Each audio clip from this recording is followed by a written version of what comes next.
instante seguinte, apenas os gatos que vasculhavam a lixeira em busca de alguma comida eram companhia para ele. Enquanto abotoava o casaco, Rafig sentiu nas mãos e nas fontes o suor gelado escorrer abundantemente. Morte, pensou ele. O conceito que cada homem dá a ela é diferente em todos os lugares. O mundo é apenas uma grande lixeira. O sentido da vida para gato na lixeira é representado pelo pouco de comida que ele consegue encontrar.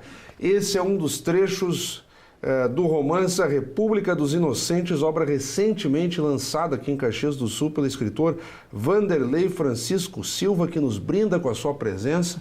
E de imediato te cumprimento, Vanderlei, após alguns anos, tu retornas ao Café com Letras. Exato.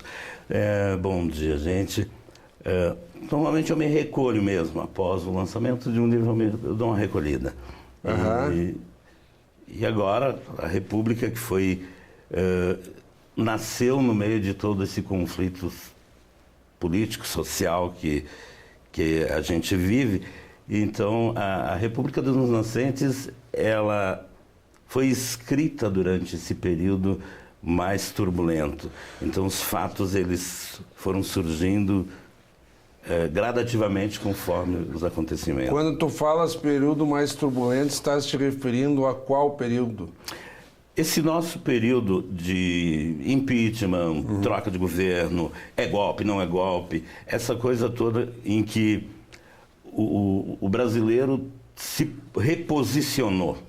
Então tu queres dizer que estamos aqui basicamente levando em conta lá manifestações de junho de 2013, Exatamente. Reeleição da ex-presidente Dilma, depois processo quase que muito próximo de impeachment dela, e até chegarmos agora ao atual governo do presidente Jair Bolsonaro. É por aí. Neste período tu estavas observando, fazendo as tuas pesquisas, e aí teve, digamos assim, inspiração. Eu chamei de romance, eu acho que é mais ou menos por aí. É um romance, porque ele é a ficção inspirada na realidade. Uhum. Então, é evidentemente que a ficção, ela tem, como diz o Willy no prefácio, a ficção ela tem o dom de muitas vezes navegar por fatos muito reais e retornar ao imaginário do autor. Né? Tu recorreste ao Willy Bergamin, conhecido escritor local, já foi patrono da Feira do Livro, inclusive, para o teu prefácio. E o Wagner Herzog também, que é um militante de grupos de poesia, escreveu, digamos assim, a orelha do livro. E eles tentam, de uma forma ou de outra, num esforço de síntese, definir aspectos da tua obra. E aí, eu também, a partir da leitura que fiz do teu livro, ele é muito categórico, ele é muito firme. As palavras têm... aqui, quando eu lia... aquele sujeito que se sente comparado a um lixo ou a um gato que vai vasculhar uma lixeira. O livro contempla mortes, ele tem um caráter também de thriller, ele tem o caráter investigativo, ele tenta destrinchar meandros da política e demonstrar que os inocentes estão a serviço de alguns interesses. E tu falas isso de forma muito aberta, assim.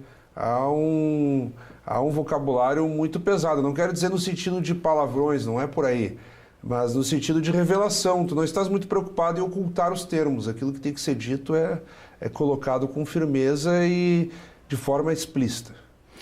Eu acredito que seja, de fato, em função, o reflexo do que ocorreu em termos de transparência social e política nesse período, onde as coisas foram realmente jogadas na mídia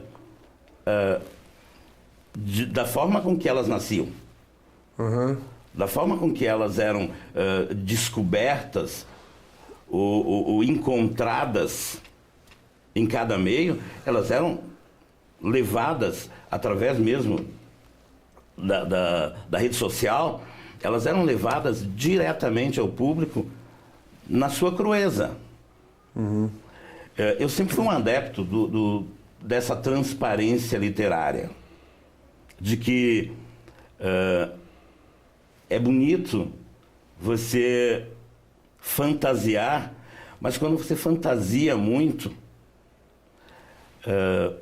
se cria um leitor despreparado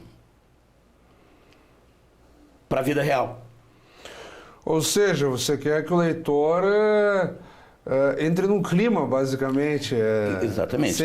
Sem maiores rodeios, como diz o gaúcho. Vamos direto ao ponto. Vamos direto ao ponto. Porque se por acaso o leitor se apegar numa utopia e como a leitura transforma o leitor, se ele se apegar numa utopia e acreditar que, de fato, essa fantasia toda ela é a vida real, nós vamos viver constantemente de impeachments. Ok, tu está sendo muito... tentando ser esclarecedor no contexto muito nacional brasileiro, de 4, 5 anos para cá. Só que o livro ele tem uma plataforma que extrapola o contexto nacional. Ele se vale muitas vezes do Oriente Médio, da briga da Palestina por um Estado, que é um pleito histórico de reconhecimento perante Israel. Aí tem a criação do Estado de Israel lá no final da Segunda Guerra Mundial. Tu citas o consulado árabe, tu citas alguns conflitos que descambam até para o terrorismo. Então, digamos assim, a tua plataforma de inspiração é brasileira, mas o enredo do livro ele não é tão brasileiro assim. Porque nós somos um país tipicamente de imigrantes. Nós vivemos uma imigração constante. Eu não estou te criticando, eu só estou tentando situar quem nos acompanha aqui, que não leu o livro, digamos. Exatamente. Né? Mas é ali, eu acho que o ponto crucial é o fato de que o Brasil, ele sofre essas consequências de uma política internacional justamente pelo fato de que é um país aberto à imigração. Nós somos uma nação formada de imigrantes e, de repente, nós estamos repetindo comportamentos internos muito semelhantes ao que a gente já viu recentemente na Europa, como nós criamos um muro social. E esse muro social foi, em muitos momentos, o que causou danos na França, o que causa danos na Inglaterra, o que causa danos na Alemanha, um muro social. Quando nós criamos esse muro, nós corremos esse risco. Que no Brasil fica muito escancarado com diferença de renda, por exemplo. Né? Isso piora um pouquinho, né? A desigualdade socioeconômica. De acesso à educação, a serviços básicos e por aí afora. E depois, claro, a desigualdade de renda como um todo. Você vê que o livro ele aborda a tríplice fronteira, que é um ponto delicado no nosso país, onde é praticamente um comércio livre de tudo.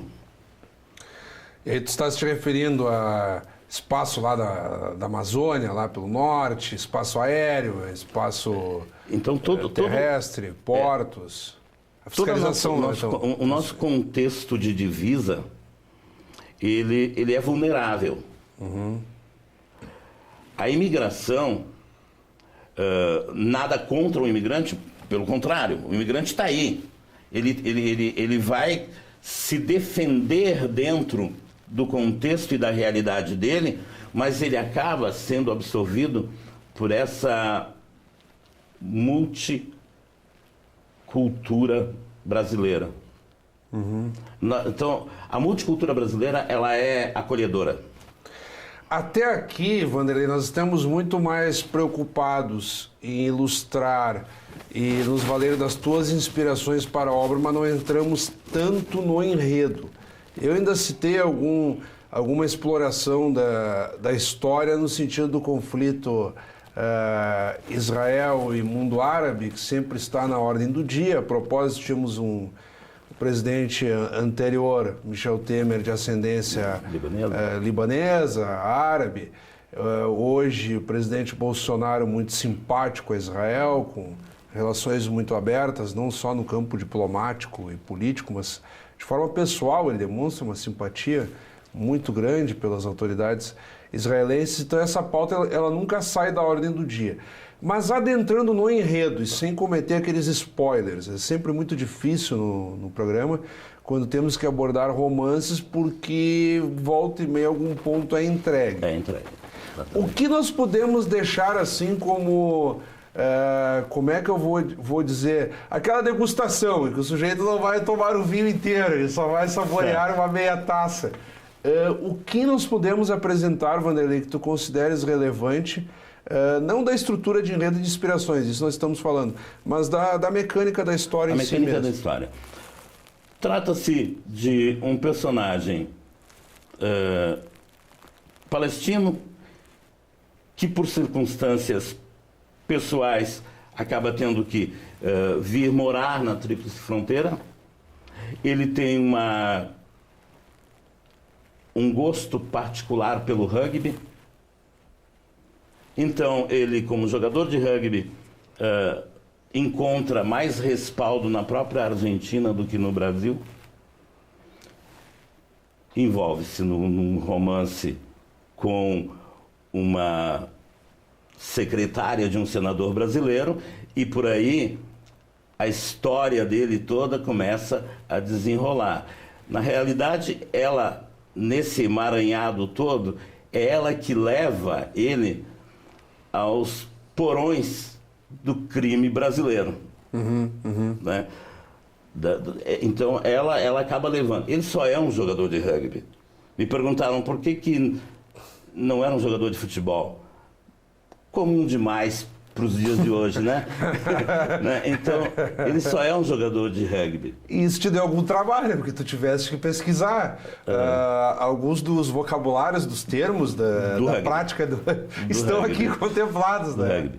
Então, claro, encontrei, de fato, pessoas ligadas ao rugby que me passaram essas informações mais técnicas do próprio rugby. E também se aventurar, né, no processo todo político, do secretariado e tudo mais, precisou também da experiência e do contato com a ciência política, com o meio político do qual eu já, de alguma forma, já faço parte, né? Porque é interessante o seguinte, a trama, como ela é enlaçada, digamos assim, repete muitos dos escândalos de corrupção que se deram no Brasil, podemos dizer, de décadas para cá, e aí com os mais diversos personagens, matizes políticos, partidos e por aí afora. E é por aí, tem um agente corruptor, é a secretária, é o motorista... quer dizer, custa chegar no próprio político, é toda uma rede montada. Tem uma rede. E tu tens a provocação de demonstrar para as pessoas o seguinte, aquilo que começa de uma forma tão inocente, aí estamos nos valendo do título, mas eu quero te provocar um pouco mais sobre essa relação do título daqui a pouco. E aí é o seguinte, quando vê, está toda uma rede ali montada e ela só vai se ampliando. O cara até então é um atleta de rugby, um cara inocente. Exatamente. Quando vê, ele está no meio da estrutura ali. Está no meio da... E aí, faz parte, não faz parte, se omite, denuncia. Se obriga a estar. E aí o livro começa a colocar. Né? Aí o romance começa a evoluir. Uma coisa que... O sistema prisional brasileiro extremamente frágil e com mazelas históricas, ele, de certa forma, também ele remete, às vezes, para o burburinho culpados inocentes. Claro. Ou seja, você sempre vai ouvir dentro do sistema prisional a palavra inocente. Lá dentro sempre vai ocorrer isso. E o que mais se ouviu nos últimos 4 ou 5 anos foi a palavra inocente. Sim, mas nós temos prisões devastadoras, Vanderlei. Nós estamos falando aí de presidentes de empreiteiras, sujeitos bilionários, né? Todos inocentes. E se vêm presos, quer dizer... Então, curiosamente, todos inocentes. Curiosamente, todos vão para frente das câmeras. Aí vem aquela máxima do direito, todo mundo é inocente até que prove o contrário ou transitado e julgado. E aí tem uma peculiaridade, né? As prisões preventivas. Então, por isso também essa tua inquietação com relação ao termo inocente, porque muitos foram presos preventivamente para garantir, digamos, a investigação. Esse é o principal ponto de polêmica na Operação Lava Jato, que tem desbaratado crimes de corrupção envolvendo a Petrobras e outros agentes e órgãos públicos e por aí afora. É a questão da prisão preventiva, aí cai na história. Será que o sujeito é inocente ou não? Mas o termo inocente, até ele surgiu num tom mais de ironia mesmo. Tem um fato um pouquinho curioso como é que surgiu. Eu estava conversando, estava na casa da Amanda, a moça da capa, conversando com ela, com a mãe dela. A propósito, já vou pedir que foquem a capa aqui, estão falando da Amanda, vamos lá, continua. Foi a mãe, a gente conversando lá no jantar e tal, que ela seria a capa do livro, né? E a mãe dela pergunta para mim, mas e o nome do livro qual será? Eu disse, olha, pelo teor das notícias, eu acho que vai ser República dos Inocentes, porque é todo mundo inocente. Mas foi num tom de brincadeira e acabou ficando. Claro. Porque naquele momento era um momento descontraído do jantar. Então, para não perder o gancho, eu ia chamar as dicas do autor, mas vou segurar um pouquinho. Essa ideia da República dos Inocentes é apresentado aqui um cenário duplo. Ou seja, há os inocentes, que seria o grosso da massa populacional, e uma casta política um pouco mais... aqui tu colocas de forma alegórica, então vamos ter cuidado.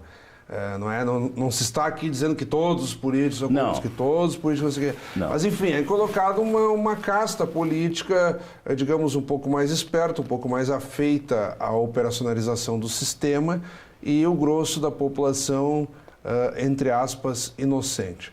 Será que não é uma perspectiva um tanto ingênua? Porque é o seguinte...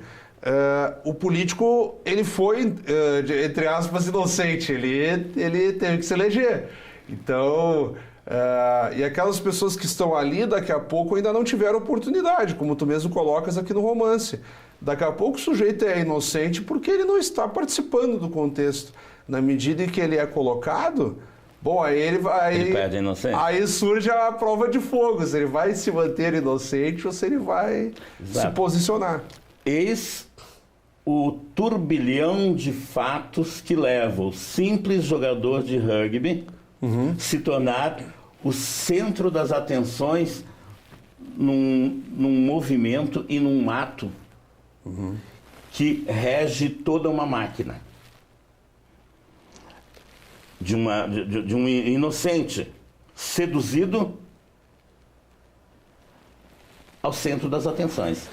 A mola mestra de todo um movimento que encerra, aí vem uma ironia maior, que encerra um desejo que eu acredito que após uma eleição, todo brasileiro gostaria de ter o que esse personagem tem no final da história.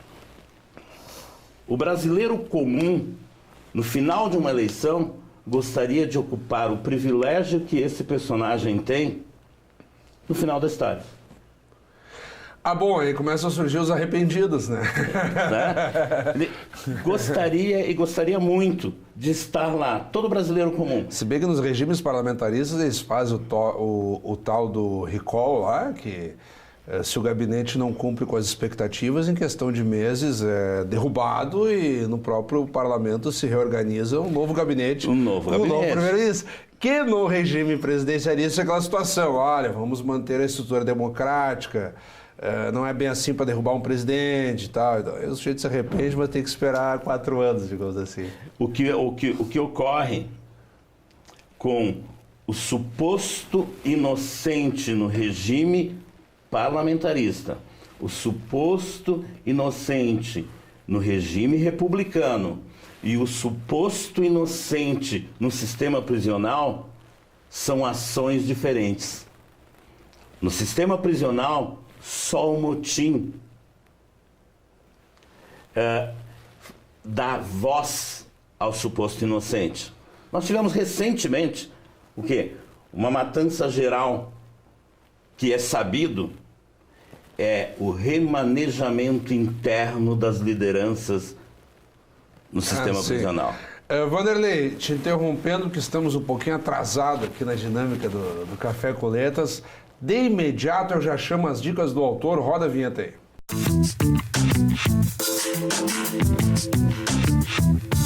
Estou aqui nas dicas do autor, recebendo o escritor Vanderlei Francisco Silva. Nós vamos dar um tempo na abordagem do foco do Café com Letras, a República dos Inocentes, para que o Vanderlei compartilhe com quem está nos acompanhando neste momento dicas de leitura. É contigo. Dicas de leitura. Eu vou ser bem regional. Eu acredito que o caxiense, o leitor em geral, ele deveria mergulhar na obra de Leandro Angonese. Olha aí. Leandro Angonese, hoje, a visão que esse escritor tem, que esse poeta tem, de mundo, o posicionamento dele é algo que o caxiense não deveria deixar, o leitor não deveria deixar de mergulhar ali e perceber as nuances de visão social e humana de Leandro Angonese. Leandro Angonese, metalúrgico, liderança sindical e também ex-presidente da Academia Caxiense de Letras. Então ele traz, sim, uma dinâmica que está, às vezes, adormecida na prateleira. Claro. Né? Vanderlei... O Bergamin faz algo fantástico, né, em termos da divulgação literária no Estado. Né? E já com um braço na Espanha. Então é um orgulho para Caxias. Né? Claro. Vanderlei, nesses minutos finais aqui, tu já deixaste o recado aqui para o leitor que ainda não teve o exemplar, o livro em mãos, ou para aquele que leu e não prestou tanto atenção, tu deixaste aqui um recado. Olha aqui, pessoal, ao término da obra, o personagem principal, que é atleta de rugby, terá uma possibilidade que praticamente nenhum dos eleitores costuma ter ao término de uma eleição. Então aqui está a provocação para aquele leitor desavisado que não percebeu, ou então para quem vai ler já fique preparado para esse final. Nós temos aí 1 minuto e meio, Vanderlei. Diante de todo o quadro que tu apresentas aqui, basicamente aqui nós travando um sinônimo de inocente seria quase como aquele incorruptível aqui. É sempre a situação limite, aqui é colocado o sistema político de uma forma entre aqueles que vão resistir à corrupção e aqueles que, bom, todos fazem, também vou fazer, o sistema é esse, fazer o que da vida, estou aqui. Então tu deixas aqui situações limites do comportamento humano nesse cenário de dificuldade do nosso sistema político. Há alguma perspectiva otimista diante disso? Existe a perspectiva otimista quando você acredita que é possível se abster do fato e observar o fato. O que o cidadão precisa é observar de forma mais imparcial possível.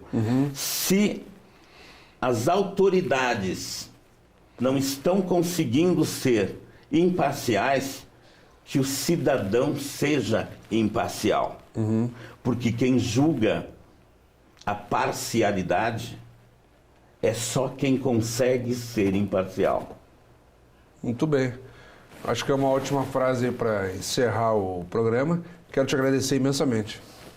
Eu que agradeço. Obrigado mais uma vez aí por conseguir participar desse bate-papo e que cada um consiga tirar algumas conclusões aí da República. Muito bem.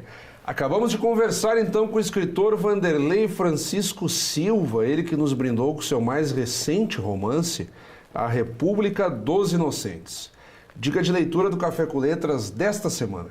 E como sempre também convidamos a todos que continuem acompanhando a nossa programação. Até o nosso próximo encontro.